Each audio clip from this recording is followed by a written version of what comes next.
Obviously it hasn't been the greatest of days or weeks for Microsoft, and a lot of people are talking a lot of trash about Xbox.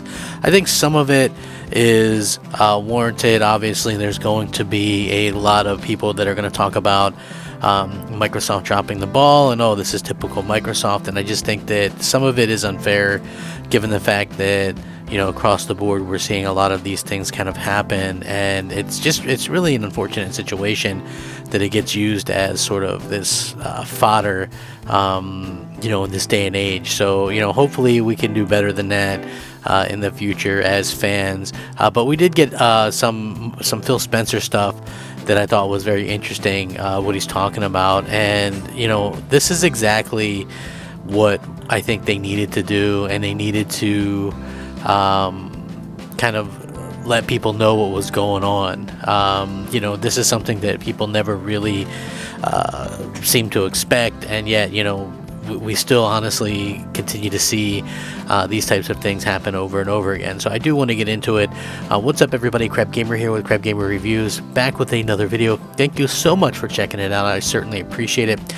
Please like, share, subscribe. I'm looking to get 100 likes on each of the videos that I do. Would be absolutely tremendous if I could do that. So it would just be one of the things that does me great pride if that could actually happen. So like I said, there are some interesting things going on around about Microsoft, and I said for a long time that they have a lot to prove to a lot of people, because people are still going to always look at them as the company that fumbles when it comes to creating games, despite the fact no matter how many times other companies do it too, Microsoft is always going to be the one that gets called out for it because of their past, and it's certainly unfortunate. Like, the thing that I saw that was sort of most annoying, obviously it's a tragedy that so many people lost their job, but a lot of people were using 10,000 as a number, and intentionally kind of using that as like almost kind of sly way to go, oh well, Microsoft laid off 10,000 Xbox employees, which couldn't have been further from the truth. If you look at it, allegedly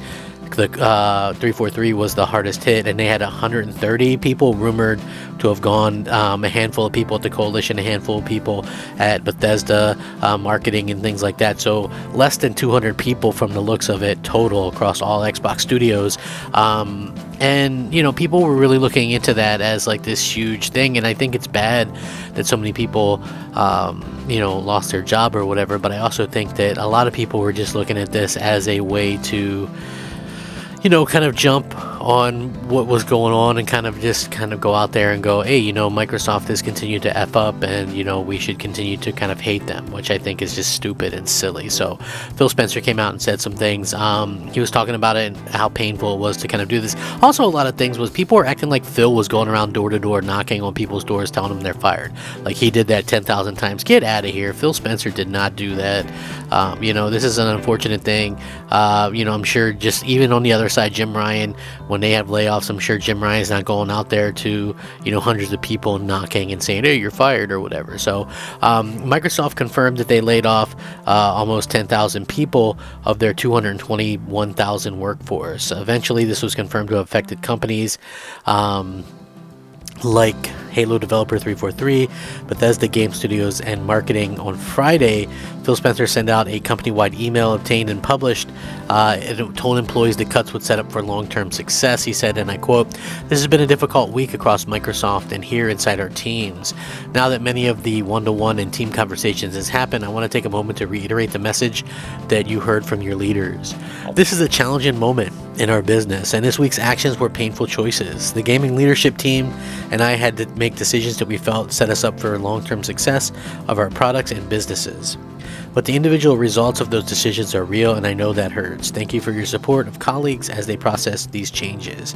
The email continued that over the coming weeks, I'll have many opportunities to connect and answer questions, including monthly gaming update next week for teams to attend the meeting, and he's in close contacts with ZeniMax to provide support. Now the GLT and I are committed to being as transparent as they can moving forward with ambiguity is challenging, and he's confident that together they'll be able to get through a difficult moment in time.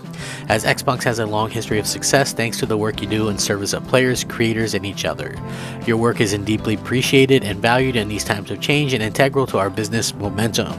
I am confident in our future and proud to be a part of this team, but also conscious that this is a challenging time, and I want to thank you for everything you do here. Now, on the past week, Microsoft claimed cuts were being made, quote, in response to economic conditions and changing customer priorities. And according to Business Insider, a report published the same day, the company was deliberately targeting who it believed to be, quote, underperforming employees in at least some parts of the company. So, people that were, underperforming or maybe not up to full spec or whatever, they were the ones that were let go. I think that unfortunately you also had probably a large contingent of people who were let go that were, basically possibly remote workers and things like that. They went through a pandemic and they did a ton of hiring.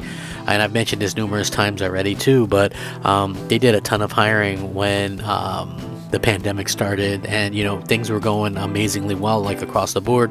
Everybody was out there sort of hiring because everybody was stuck at home. We had all these kind of forced, well, thankfully here in Florida not as bad, but we had everybody kind of forced inside, and obviously video games and subscription services were going to see a big uptick in what was going on. So I think that that's pretty cool that that was able to happen. And at the end of the day, I feel like Microsoft, they're never going to be in a win-win situation, right? It's always going to be, if they're lucky, a win-lose situation. In worst case scenario, lose-lose situation. It's like, I say this for the longest time, right? So if Microsoft, like so many people are complaining about Microsoft and their ability to not get out games and things like that, but if Microsoft rushes out a game and it does poorly or scores poorly or isn't completely finished, people are going to make fun of that and say typical Microsoft, blah blah blah. But if they wait, then people are going to go, oh, well, Microsoft has no games, right? So that's like this lose-lose situation for them. The best thing they can do is just kind of stay the course that's best, take their time to make the games, and then put them out and hope that they're, up to par and, and good games. I think that's something that they're going to have to do. You have to put out good games, and you have to make sure that people are happy with the games, most importantly. So I would love to see what everybody else thinks about it because, clearly people are going to jump on them regardless of what happens, right? Like you hear 10,000 people at Microsoft, and then you find out that it was actually a very small number actually let go at Xbox. So it's just one of those things that sort of happens. Microsoft has to go out there and prove themselves, and I think they will. I think they will. I will link all of this in the description, however, so that you guys can check it out and let me know what you think, because like I said, it's really up to you guys a lot of the time, and hopefully you guys bear with them a little bit. This, like I said, this could happen to anybody. It could still happen to Sony at some point. We're going into a recession, so rack 'em up, fact 'em up, crap gamer 'em up. Thanks for watching. Crap gamer out.